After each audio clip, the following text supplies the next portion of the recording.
Dans cette paracha de Bo, par laquelle que nous lisons, commence où va se trouver les 3 dernières plaies qui vont venir sur Pharaon et l'Égypte. C'est marqué Bo el Paro, va chez Paro, viens chez Paro, qui anir badetit libo vet levarvadav, j'ai endurci leur cœur, les ma'an chiti ototai et les bekirbo, pour mettre ces miracles en eux, en eux. Et le Or HaChaim HaKadosh, bien sûr, qui explique ce qui est marqué ici. En fait, il y a plusieurs choses qu'on doit comprendre. Question, pourquoi HaKadosh Baruch Hu veut détruire l'Égypte? D'accord, mais pourquoi ne pas d'abord faire sortir le peuple et ensuite emmener toutes ces plaies sur l'Égypte, faire de tout ce que l'on veut sur l'Égypte? Pourquoi fallait-il que ça a duré, selon une des opinions, 1 an ou 10 mois? C'est plus ou moins c'est pareil. C'est vrai que pendant cette période, les Béné Israël, le peuple juif, n'est plus assujetti, ils sont libres, ils n'ont plus besoin de travailler pour Pharaon et les Égyptiens. Mais pourquoi ne pas les sortir d'abord, puisqu'ils en ont marre, ils sont là, finalement ils sont quand même en exil, et ensuite continuer à punir l'Égypte autant qu'on veut. On voit que ça s'est passé par plusieurs étapes, puisque la finalité de ces plaies, ça va être avec la traversée de la mer. Pourquoi fallait-il que se passe tout ça? Ce qu'il faut avant tout savoir et comprendre très, très important. Et ça, c'est quelque chose qui est un enseignement pour nous. Ces descendants de Avraham, Yitzhak et Yaakov, puisqu'ils sont 210 ans dans un pays idolâtre, sans avoir reçu la Torah, qu'ils soient restés que unis entre eux, sans jamais se mélanger à la nation égyptienne, c'est déjà quelque chose de grandiose. Mais le problème, c'est évident qu'il y a eu un impact de la culture d'idolâtrie égyptienne sur eux. Or, comment peut-on donner à un peuple qui a vécu à côté d'idolâtrie, on va le voir plusieurs fois dans la Torah, qui sont tellement habitués à cette idolâtrie que on va des fois leur tolérer même de continuer à faire certains sacrifices, bien que eux pensent que dans ces sacrifices, ils donnent à manger à Dieu, que c'est de l'idolâtrie. Malgré tout, Hachem va leur permettre, parce qu'ils sont trop habitués, ils préfèrent qu'ils fassent ça que plutôt qu'ils aillent faire des sacrifices à l'idolâtrie carrément. Il faut donc, en fait, leur réinculquer en eux la Emouna. Il faut de nouveau les éduquer, leur donner la Emouna. En fait, quand Hachem veut qu'il soit là présent pendant ces plaies, les plaies qui frappent les Égyptiens pour le mal qu'ils ont fait sont en même temps une leçon de Emouna pour le Ham Israël. Et ça peut pas être, c'est pas un rouleau compresseur, ça doit mettre du temps, on peut pas en un instant faire changer la tête des gens. Et c'est c'est pas un rouleau compresseur, c'est pour ça que c'est lent, il y a une plaie, son impact, ce qu'elle fait dans la tête de ces gens-là, que ceux qui vont finalement sortir, à part tous ceux qui sont détruits dans les ténèbres. Donc c'est pour ça que Akadosh Baruch Hu fait les choses étape par étape. Et si on considère que cette sortie d'Égypte est quand même dans la précipitation, et que ce ne sera pas comme ça dans la venue du Mashiach, ça va nous donner une petite idée que pourquoi les étapes sont si dures et si lentes. Il faut le savoir que quand est-ce que leur Emouna s'est totalement raffermie en eux, c'est lorsqu'ils traversent la mer. Vayosha Adonai Bayom Ahu et Israël Miad Mitzraïm. Ce jour-là, ils sont réellement délivrés parce que ce jour-là, ils vont voir l'ange qui protégeait l'Égypte totalement anéantie. Et c'est marqué, c'est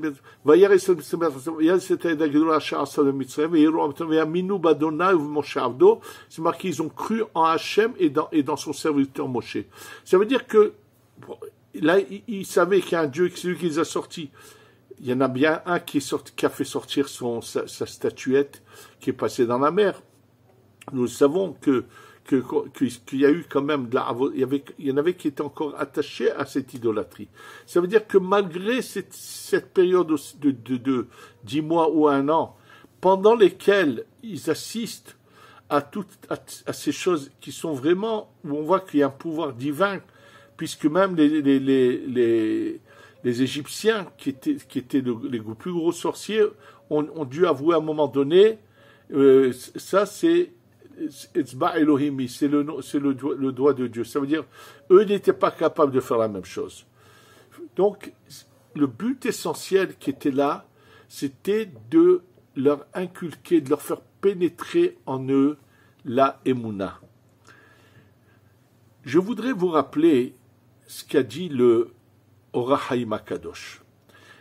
C'est marqué que lorsqu'ils sortent, ils arrivent à l'extrême, ils sont descendus presque à l'extrême, c'est-à-dire ils ont descendu 49 niveaux d'impureté, ils risquent, s'ils descendent encore d'un niveau, irrécupérable.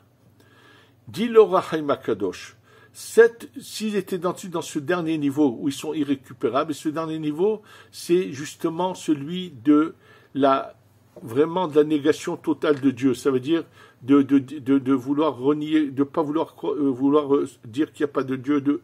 C'est vraiment la négation totale. C'est ça le 50e niveau. Dit le Or HaChaim Kadosh. C'était vrai en Égypte, ils étaient entrés dans ce niveau, ils étaient irrécupérables, parce que la Torah n'avait pas encore été donnée.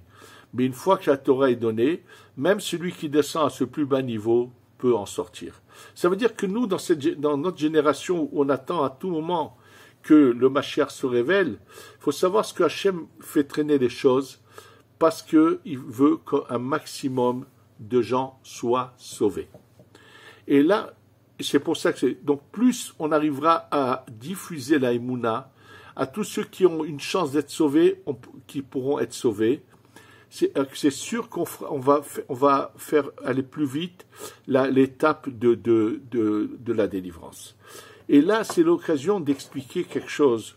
Comment se passent les choses, vont se passer les choses, et comment nous devons de toute façon dire aux gens des choses exactes et non pas j'ai entendu tellement de choses et on m'a demandé de nouveau de répéter comment les étapes de cette délivrance vont-elles se passer. Ce qu'il faut avant tout savoir, j'ai entendu quelque chose j'étais choqué d'entendre ces termes-là. Quand j'ai eu l'occasion de parler de la résurrection des morts, qui va avoir lieu pas tout de suite, mais d'abord le Mashiach arrive. Quand je dis que le Mashiach arrive, il faut savoir que de quelle forme, sous quel aspect, de quelle manière on le sait, on ne sait pas, il y a plusieurs possibilités. Il y a aussi une option où on entend un grand son de chauffard, le 3e temple descend. Bon, on ne sait pas dans les détails.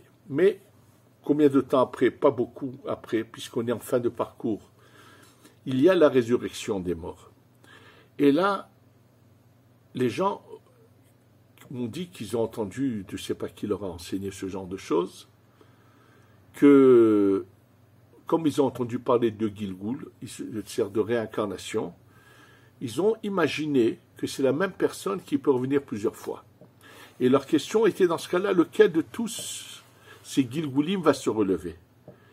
Et je ne savais pas qu'il y avait eu des gens qui avaient pu dire de telles erreurs, de telles bêtises. Le plus méritant se lève. C'est faux, c'est faux, c'est faux, je vous le dis tout de suite. C'est je peux vous dire les mots du Zohar, de toute façon, qui vont en coordination avec les termes de l'Agmara. L'Agmara nous parle de quelques âmes qui seront arrivées à l'extrême sans avoir voulu revenir. Et ces âmes, c'est marqué qu'elles sont brûlées et elles deviennent de la cendre sous les pieds des tzadikim dans la prochaine étape. Il est évident qu'il y a une image ici, que ça veut dire que même qu'elles soient brûlées, elles vont quand même avoir un rôle quelque part, pas au même niveau que les autres, mais elles auront quand même, c'est-à-dire au niveau des âmes.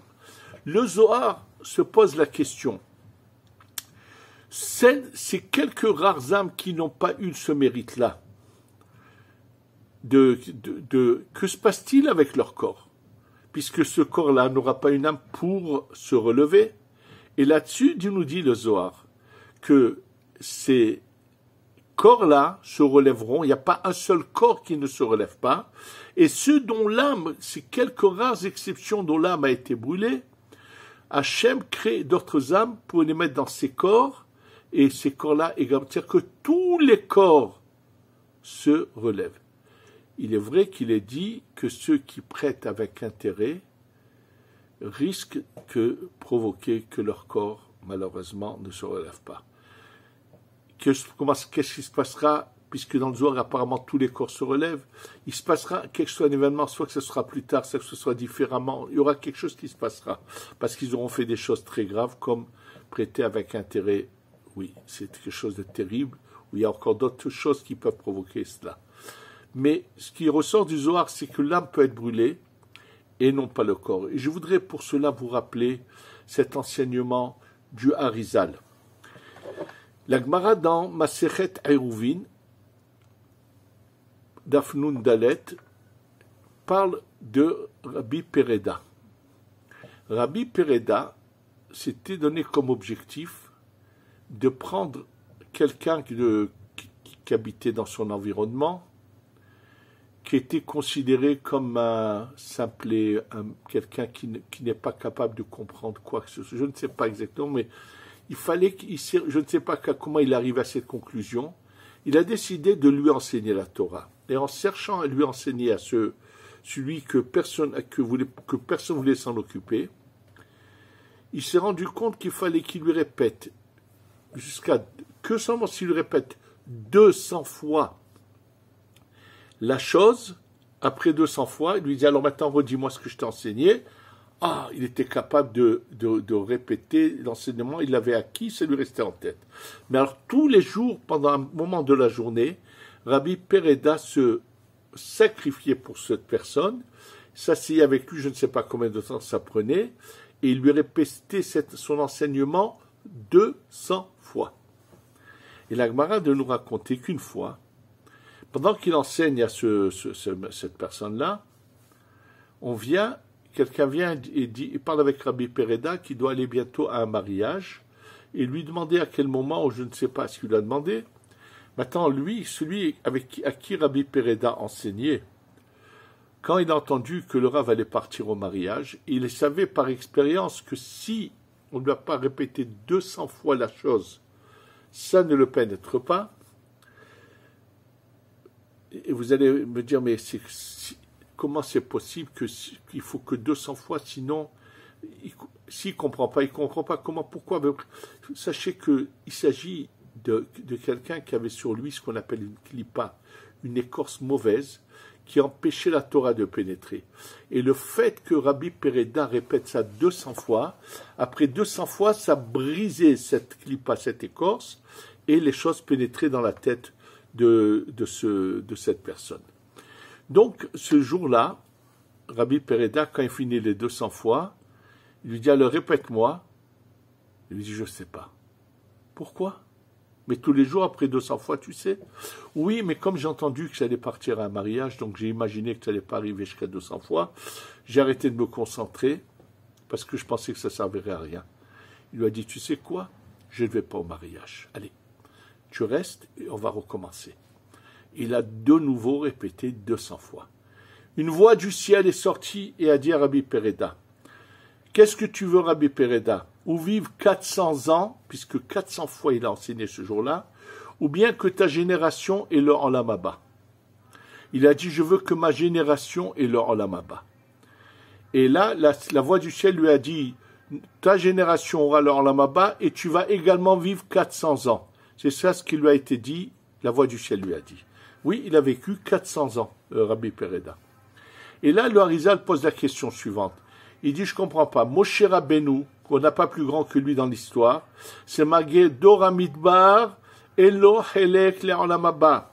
La génération du désert n'a pas de part au Olam Haba. Comment c'est possible que la génération de Rabbi Pereda aura l'Olam Haba. En fait, la question est un peu plus profonde. Il est certainement dans cette génération où vivait Rabbi Pereda, il y avait pas mal de gens qui étaient des fauteurs, qui étaient des gens mauvais. Comment se fait-il que, parce que Rabbi Pereda a fait quelque chose d'extraordinaire, eux auraient l'Olam Haba? Et où est la justice? Et là, le Harizal nous explique que c'est pas du tout ça l'intention.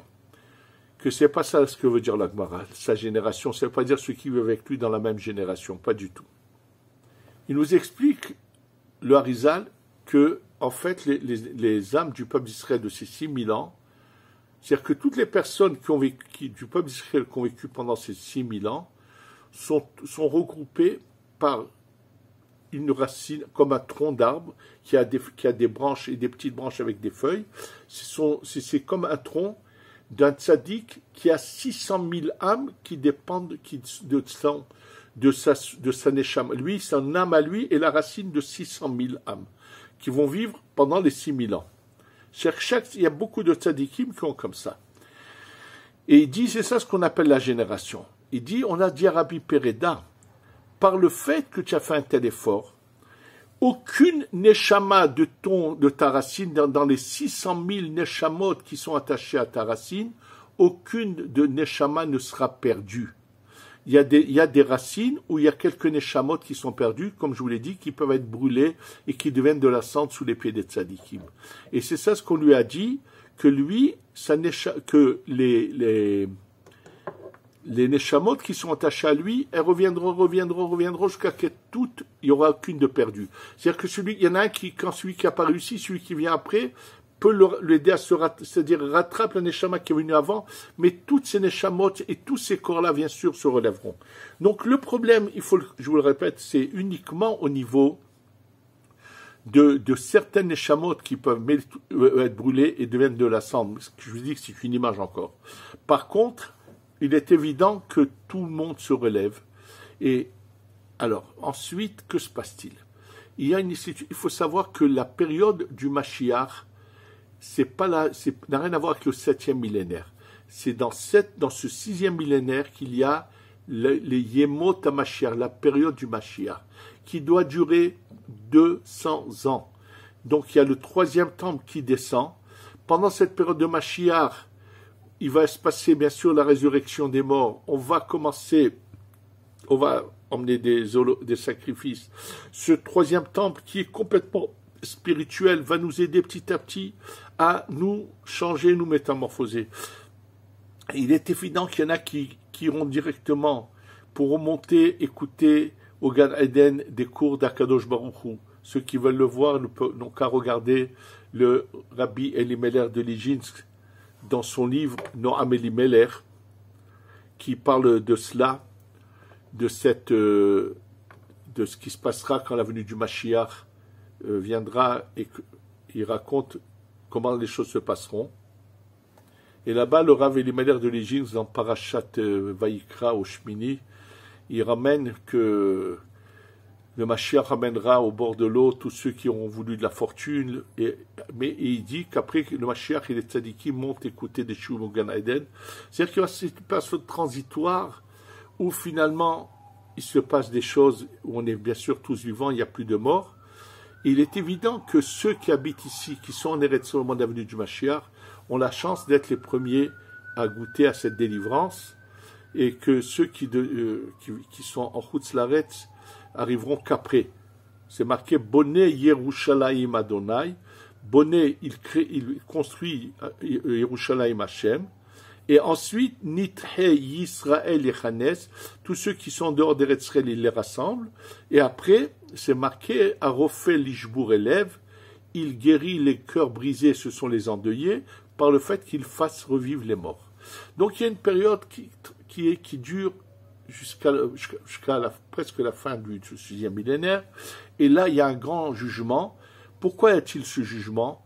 Parce qu'il faut le savoir, qu'une personne qui a fait des mitzvot, qui a fait tout ce qu'il fallait dans sa vie, quand elle meurt, le corps est dans la terre, et c'est que la neshama qui monte au Gan Eden qui est récompensée. Son corps n'est pas récompensé, mais il faut qu'un jour il soit récompensé, ce corps. C'est pour ça qu'il se passera à ce moment-là un jugement qu'on appelle Yom Hadin Agadol Vanora, un grand jugement, où là, le corps va revenir comme il était et il va pouvoir être récompensé de ce qu'il aura participé avec son âme à toutes les mitzvot, à tout ce qu'il a fait dans sa vie. Donc les étapes, on ne les connaît pas dans les détails, mais on est en train d'arriver dans ces étapes. C'est pour ça qu'il y a eu, le départ a été, comme je vous l'ai déjà dit, le retour de la terre d'Eretz Israël revient à ses propriétaires, le peuple juif. Je vous l'ai dit au nom de Rabbi Zaftayar qui le mentionne dans les écrits du Harizal, que c'est ça ce qui se passe, c'est la première étape. Et comme je vous l'ai dit, comme c'est marqué dans les Sha'ar, Kilo Bechipazon, ça ne sera pas dans la précipitation. C'est pour ça que les choses se font lentement. Malheureusement, on a eu des souffrances terribles maintenant pour apparemment activer les choses. Mais je reviens à ce que je vous ai déjà dit. Si on arrive, et ça, il y a un grand réveil aujourd'hui, à essayer d'expliquer autour de nous, à convaincre autour de nous les gens d'ouvrir les yeux, de se rapprocher plus d'Hachem, on pourrait écourter cette période pour que tout de suite, qu'à tout moment de maintenant, cette délivrance commence et que déjà ce Pessah qui va venir, nous puissions faire comme cette paracha en parle, puisque la sortie d'Égypte a été à la suite du sacrifice de Pessah. Et c'est marqué qu'il y a une correspondance. Donc, il faudrait que cette année, on puisse enfin faire le Korban Pessah et qu'on puisse passer à cette étape suivante.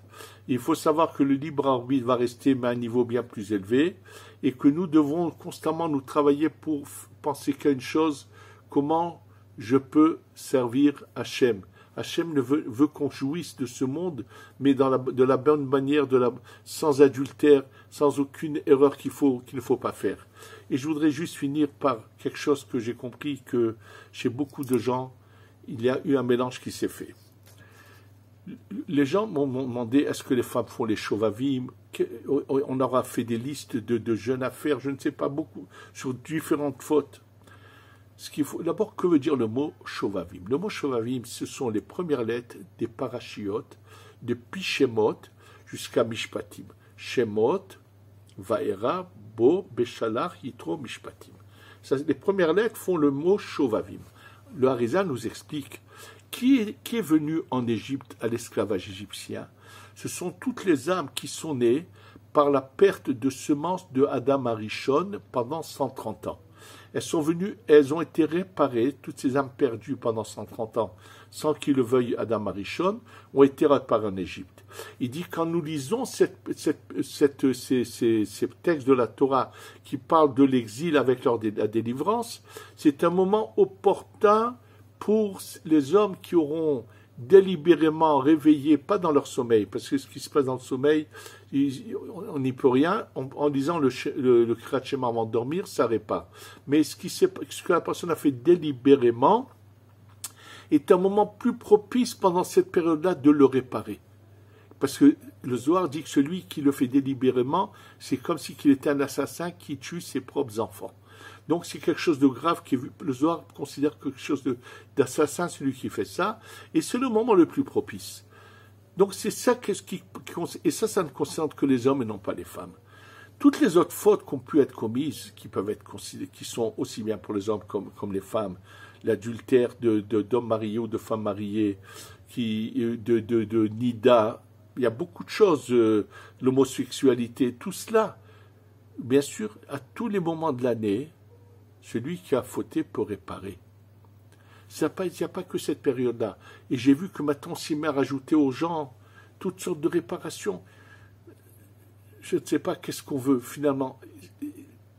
Cette période a été essentiellement, le Harizal nous a dit qu'elle concernait uniquement cette faute de celui qui délibérément s'est fait des écoulements. C'est ça ce que c'est les shovavim. Donc ce n'est pas quelque chose qui concerne les femmes. Celui qui aura fauté à n'importe quel moment de l'année, à qu'aller voir un rave qui lui dira comment réparer, c'est qu'à condition qu'il est sûr qu'il ne refautera plus. Et je voudrais aussi vous rappeler ce qu'on dit aux gens de faire tant ou tant de jours de jeûne. Je voudrais vous rappeler ce que le Ben Ish Chai dit. Le Ben Ish Chai dit, écoutez bien, la tchouva, réparer, c'est avant tout ce qu'a dit le Rambam. Le regret, d'avoir fauté, s'engager à ne plus fauter, regretter et s'engager à ne plus fauter. Il dit, le Ben Ishraï, dans un de ses livres, sache que c'est ça la tchouva. Tout ce qu'a pu dire le Harizal de faire tant de jours de jeûne, les racheter, tout ce que vous voulez, il dit c'est comme des épices qu'on met dans un plat. Mais l'essentiel, c'est le plat, sinon pas les épices. Il faut savoir que c'est ça. Donc aujourd'hui, on demande aux gens de faire, pas du tout. La tchouva, il faut se rappeler. C'est celui qui veut faire tchouva, il fait ce que le Rambam a écrit. C'est ça la tchouva que Hachem attend de nous. Qu'on fasse tous ces tchouva et qu'on arrive enfin à la Géoula Shema, la délivrance totale, et fasse que ce Pessah, on pourra tous emmener l'agneau pascal au Beth Amikdash. Amen ve Amen. Amen.